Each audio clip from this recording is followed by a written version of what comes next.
Sa video ito, ituturo ko sa inyo kung paano i-register ang Globe at TM na SIM card ngayong 2025. Kaya tara, samahan nyo ako at panoorin natin ang video na to.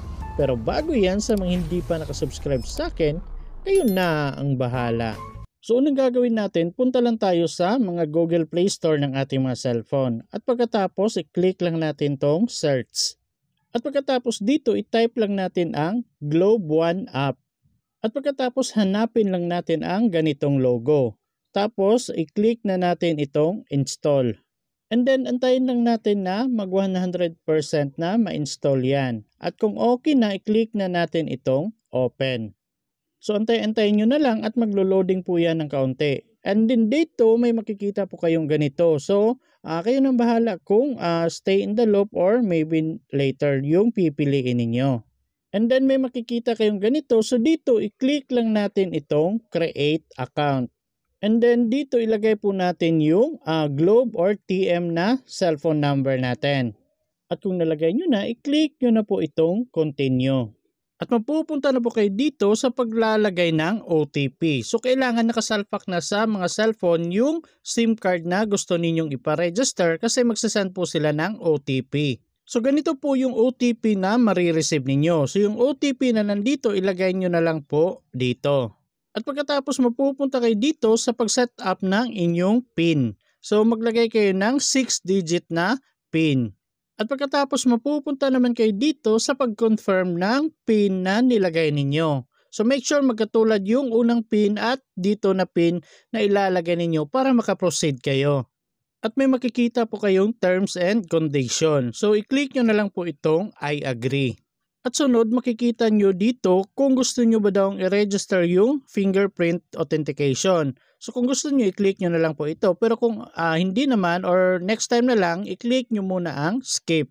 And then mapupunta na kayo dito sa paglalagay ng nickname ng inyong Globe account. So nasa sa inyo na po yan kung ano yung ilalagay ninyo, nickname ba ninyo, pangalan ba ninyo, or kahit palayaw lang ganyan. Sa akin nga nilagay ko My Globe lang eh. At kung okay na at nalagay nyo na, i-click nyo na po itong let's go.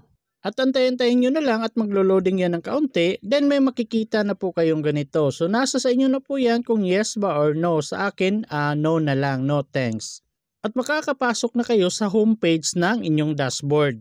At kung nakikita ninyo dito, may nakalagay pa na unregistered. So hindi pa kayo nakapag-register. So meron na kayong account pero hindi pa na-register yung SIM card number ninyo. So para ma-register yan, i-click lang natin itong register now dito sa baba, itong may square. So dito kailangan nating pumili kung anong account yung ipapa-register natin. Kung ibang account, i-click natin tong another account number. So dito. Pero kung yung cellphone number or SIM number yung ipapa-register natin kanina, itong My Globe na account ko yung i-click natin. At pagkatapos kung okay na, i-click natin itong next. At may makikita po tayong ganito, allow Globe One to take pictures and record videos. So nasa sa inyo na po yan kung while using the app or only this time. Basta wag lang yung don't allow. So while using the app or only this time lang. At mapupunta na kayo dito sa pag-verify ng inyong cellphone number na gustong iparegister. Pero bago yan, i-click nyo na lang po itong I accept dito sa baba muna. At may marireceive na naman kayong text na may OTP na kagaya nito. So yung OTP na ma-receive ninyo, ilagay nyo na lang po dito. At antayin nyo na lang po na maglo-loading ng kaunti. Then mapupunta na tayo dito sa paglalagay ng ating personal information. So dito automatic nyo na pong makikita yung mobile number or cellphone number na gusto ninyong iparegister. Tapos dito sa baba sa tell us about yourself. So dito ilagay nyo na lang po yung nationality ninyo. Siyempre kung kayo ay Filipino, so Philippines yung ilalagay ninyo. At sunod, dito naman tayo sa registration type. So i-click lang natin yan. So dito pumili lang kayo kung SIM owner ba kayo, or parent or legal guardian, or authorized signatory or representative. So nasa sa inyo na po yan. So sa akin, SIM owner yung pinili ko. And by the way guys, kung hindi nyo mapindot lahat ng mga nandito, ibig sabihin yan nag-lag po yung system nila. So ulitin nyo na lang po lahat. So kagaya sa akin, ilang beses ako nag-try pero ganun-ganun pa rin yung lumalabas. Kaya inuulit ko na lang. So pag napindot nyo na, okay na po yung system nila. So dito naman tayo sa baba sa paglalagay ng first name, middle name at last name ninyo. So make sure hindi po magkakabaliktad, and kung may suffix kayo kagaya ng junior, senior, the third, the fourth, ganyan, ilagay nyo na lang po dito. Pero kung wala, wag nyo na pong galawin yan. Tapos dito sa baba, ilagay nyo na po yung date of birth ninyo, tapos yung sex ninyo, kung anong kasarian ninyo. So kayo nang bahalang mag-fill up dyan. Basta make sure hindi magkakabaliktad yung pagkakalagay. Kagaya sa date of birth, dapat nauna yung month, day at yung year. At kung okay na, punta na tayo dito sa baba sa paglalagay ng inyong address. So dito ilagay nyo po yung unit number, house number, building name kung meron, tapos dito sa street, village and subdivision. Basta guys, yung may mga kulay na pula na asterisk, kailangan yung fill upan yan. Pero kung for example wala kayong street sa inyong address, ilagay nyo na lang po NA or not applicable. Or pwede din paghiwalay-hiwalayin nyo na lang yung mga address niyo para mapunan lahat ng mga nanditong square para malagyan and makaproceed po kayo. At pagkatapos dito sa baba, kayo nang bahala kung saang province or state kayo, tapos magpumili kayo ng city, then barangay. Basta unahin nyo po pag-select yung province, then city, then barangay. Kasi kung unahin niyo yung barangay tapos wala pang province, hindi nyo po makiklik yan. At pagkatapos, ilagay nyo po yung zip code ninyo. So make sure guys na fill upan nyo lahat yung may mga kulay pula na asterisk para makaproceed kayo at magkulay blue itong next. Kasi kung may kulang, hindi po magkukulay blue itong next. So kung okay na at na-review nyo na lahat, i-click nyo na po itong next. At may makikita po kayong ganito, i-click nyo na lang po itong proceed. At sunod mapupunta na kayo dito sa paglalagay ng ID type. So i-click lang natin itong ID type.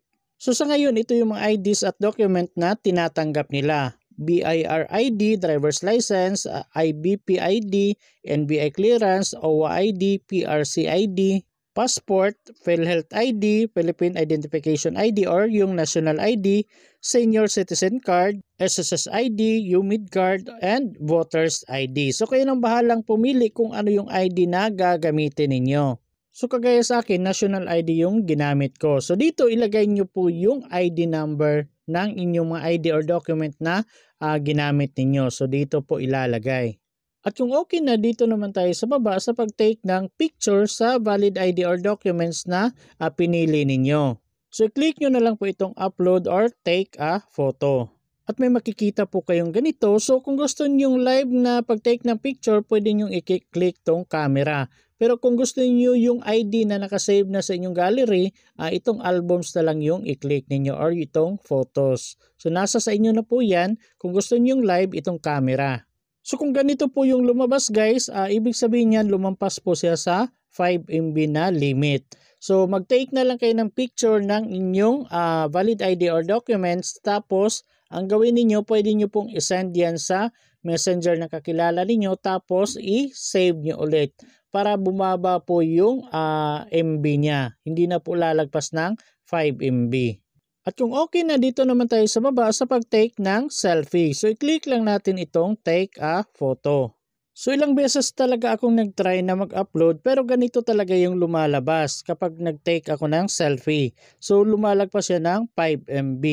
So ang ginawa ko, in-adjust ko yung size ng selfie na picture ko. So kung dati naka 16 by 9 siya, so ngayon ginawa ko siyang 1 by 1. Kaya medyo lumiit yung picture ko at hindi na siya lalagpas ng 5 MB. So pagkatapos kong ginawa yun, naka-upload din ako at nakapasok na yung picture ko dito. So kung okay na yan at ganito na may kulay blue na yung next, i-click nyo na lang po itong next. And then may makikita po tayong required dito. Dapat daw tama lahat yung mga nilagay ninyo na information at dapat nasa legal na edad na kayo. So ibig sabihin dapat nasa 18 and above na kayo. So kung okay na, i-click nyo na lang po itong box katabi ng required para ma-checkan. At pagkatapos, i-click nyo na lang po itong submit. And then may makikita po kayong ganito. So nasa sa inyo na po yan kung yes or no thanks yung pipiliin ninyo. At may makikita po kayong ganito na nasubmit na daw yung registration ninyo. So mag-antay lang kayo within 24 hours bago ma-validate yung registration ninyo. So pwede nyo pong isave tong reference code na nandito for further verification. So pwede nyo screenshot or i-copy nyo dito. So kung meron pa kayong mga ibang mobile number na gustong ipa-register, i-click nyo tong register another number. Pero kung wala na, i-click nyo na itong go home. So mababalik na tayo dito sa dashboard ng ating Globe One. So kung kanina unregistered yung nakalagay dyan, pero ngayon ang nakalagay dito ay registered na. So registered na po yung SIM card number ninyo.